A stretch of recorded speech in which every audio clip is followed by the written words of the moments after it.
Assalamualaikum warahmatullahi wabarakatuh. Perkenalkan, nama saya Diantri Andini, nomor absen 9, kelas prodi ti- prodi Agribisnis Hortikultura semester 3.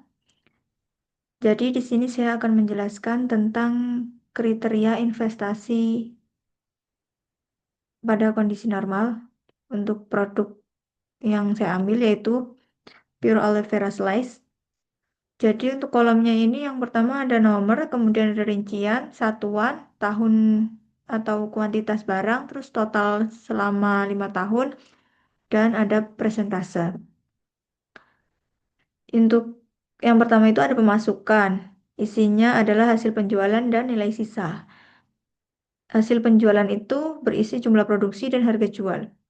Untuk hasil penjualan sendiri itu pada tahun pertama itu 100.037.500 ini yang sudah kita hitung kemarin.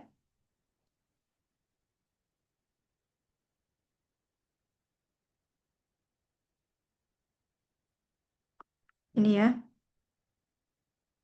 Kemudian ada jumlah produksi.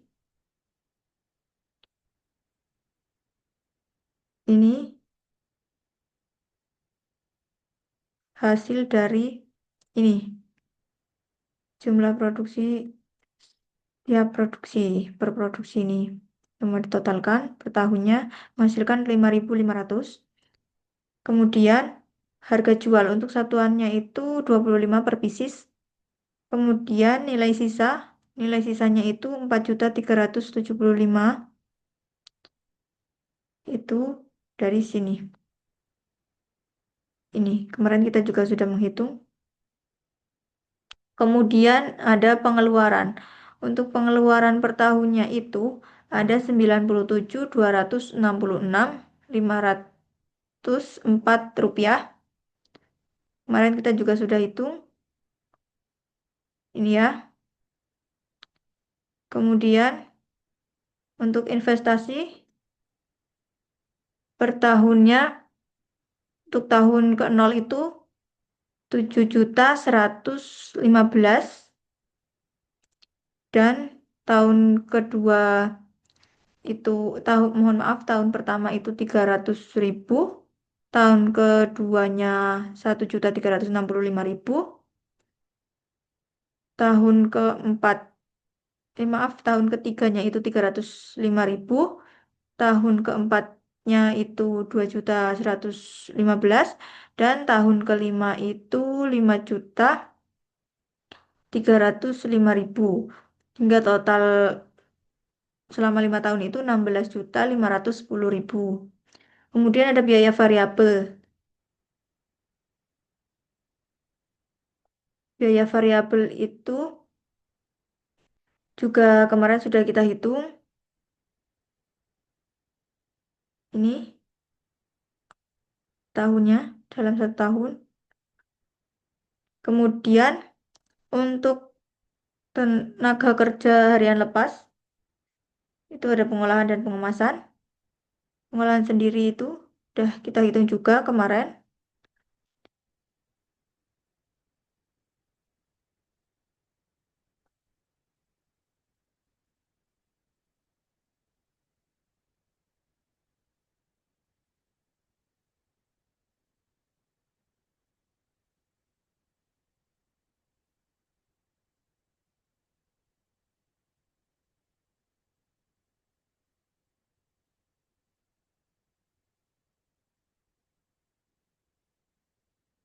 Ini ya,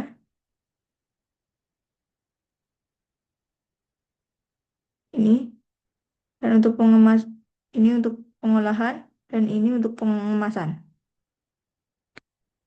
Kemudian untuk bahan-bahan yang digunakan pada tahun pertama untuk pelepah lidah buayanya, tahun pertama ini kita mengeluarkan 2.160.000 untuk membeli pelepah lidah buaya, kemudian asam nitratnya 772.000, Kemudian untuk natrium benzoatnya 12.000, standing boardnya 12 juta, dan label kemasannya itu 6 juta. Ini semua nanti tinggal kita masukkan ke sini, sama dengankan saja dengan yang kemarin, kemudian kita tarik.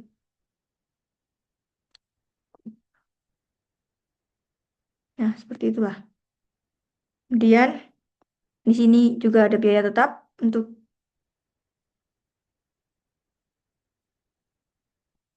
Untuk biaya tetapnya ada transportasi, listrik atau pompa air, perbaikan alat, dan penyusutan per tahun. Ini juga kita kemarin sudah menghitung.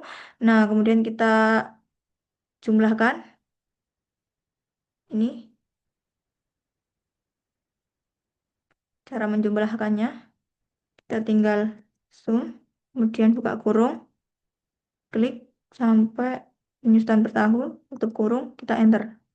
Oke, dengan total selama 5 tahun 61.112.520 rupiah. Kemudian untuk keuntungan.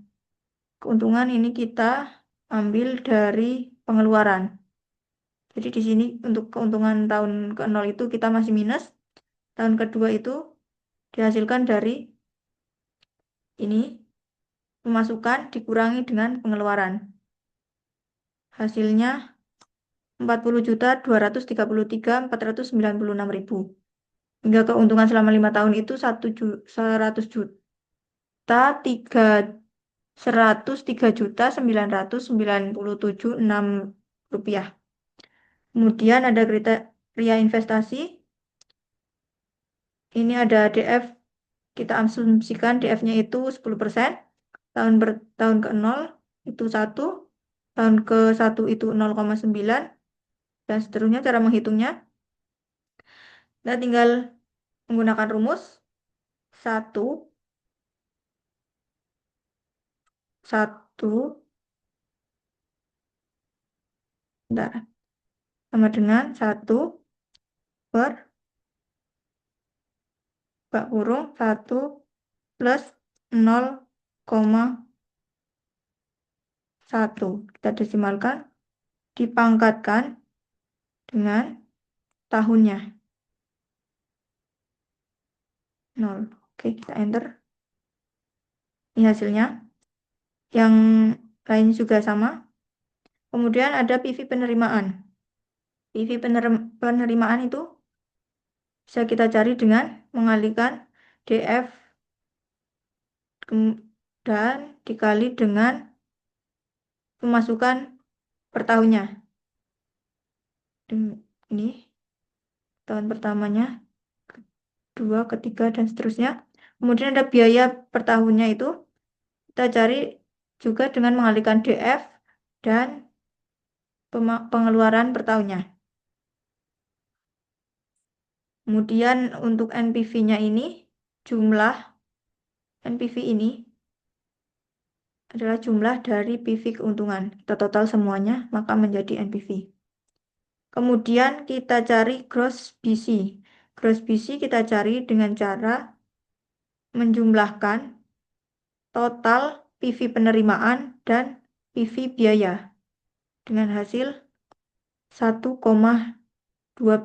yang artinya satu biaya yang dikeluarkan akan menghasilkan keuntungan kotor sebanyak 1,12.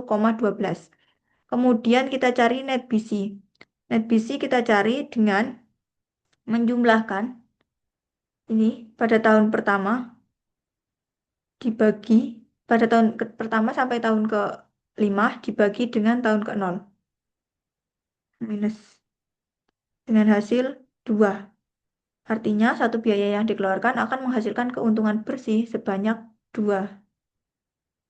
Kemudian IRR.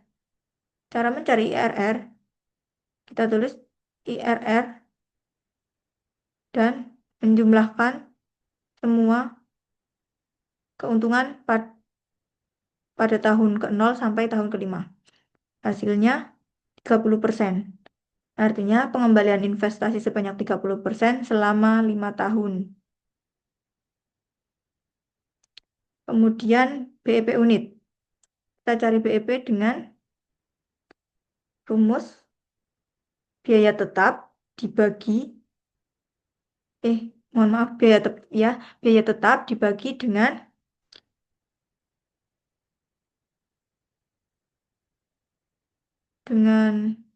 harga jual dikurangi biaya variabel dibagi lagi dengan jumlah produksi. Kemudian yang lainnya tinggal ditarik saja. Untuk BEP penerimaan itu kita cari dengan sama ya. Udah dicari dengan biaya tetap dibagi 1 min biaya variabel dibagi hasil penjualan. Dengan hasil 32.038.171 rupiah. Kemudian penghitungan payback period. Tapi sebelumnya kita harus mengetahui kumulatif PV per tahunnya. Untuk PV kumulatif 0 ini kita ambil dari PV keuntungan. Kalau sama dengan aja. Kemudian untuk yang tahun pertama, ini PV kumulatif ini kemudian pada tahun pertama kita hitung PV kumulatifnya tambah dengan PV keuntungan. Dengan hasil ini, kemudian kita tarik saja sampai tahun kelima. Nah, kemudian setelah itu kita baru bisa menghitung payback period dengan cara ini. Kenapa 3 tahun? Karena batas sebelum pengembalian eh, investasi itu selama 3 tahun. Jadi 1, 2, 3. Ini batasnya. Dengan rumus 3 ditambah ditambah tambah biaya investasi dikurangi ini sebelum batas dibagi batasnya dikurangi sebelum batas lagi, kemudian kita enter. Menghasilkan 3, artinya investasi akan kembali di tahun ketiga bulan 5. Sekian yang dapat saya sampaikan. Mohon maaf apabila ada tutur kata yang kurang berkenan di hati. Terima kasih. Wassalamualaikum warahmatullahi wabarakatuh.